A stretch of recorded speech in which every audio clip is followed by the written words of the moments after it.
السلام علیکم پیارے بچوں، کل ہم نے چڑیا گھر کے قوانین کے بارے میں کچھ پڑھا تھا۔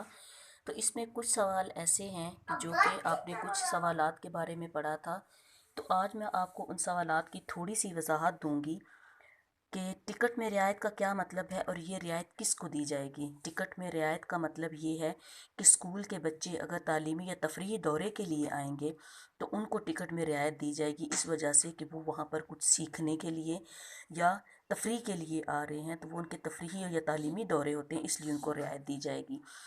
سوال نمبر 5 ہے کہ ہدایت نمبر 1 اور 2 نہ ماننے سے کیا نقصان ہوتا ہے۔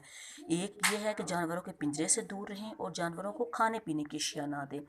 پیارے بچوں، اگر ہم یہ بات نہ مانیں، مطلب جانوروں کے پنجرے سے دور نہ رہیں، تو جانور بچوں کو نقصان پہنچا سکتے ہیں اور جانوروں کو کھانے پینے کی چیزیں نہ دیں۔ دیکھو بیٹا، جانوروں کے لیے ان کی مخصوص غذا ہوتی ہے، تو جو کہ چڑیا گھر کے متعلقہ ملازمین جو ہیں وہ ان کو فراہم کرتے ہیں، تو بچوں کو چاہیے کہ وہ ہر طرح کی کھانے پینے کی چیزیں ان جانوروں کو نہ دیں، جس سے وہ جانور بیمار ہو جاتے ہیں۔ سوال نمبر 6 ہے کہ آپ کے خیال میں ہدایت نمبر 3 درست ہے؟ اپنے جواب کی کم از کم 2 وجوہات لکھیں۔ ہدایت نمبر 3 کیا ہے؟ جانوروں کو تنگ کرنا اور کسی بھی طرح ستانا منع ہے۔ پیارے بچوں، جانوروں کو ستانا منع ہے۔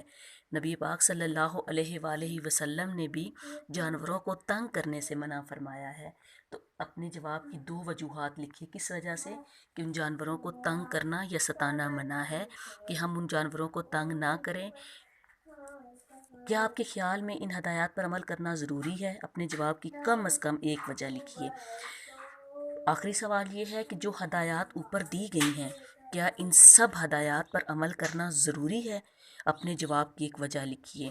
پیارے بچوں، ہم چڑیا گھر جاتے ہیں تو ہم چڑیا گھر کے قوانین پر عمل کریں، ان ہدایات پر عمل کریں جو وہاں کا متعلقہ ملازمین ہمیں بتاتے ہیں۔ تو پیارے بچوں، ہم اپنی حفاظت کے لیے اور جانوروں کی حفاظت کے لیے بھی ایسا کرنا بہت ضروری ہے۔ اللہ حافظ۔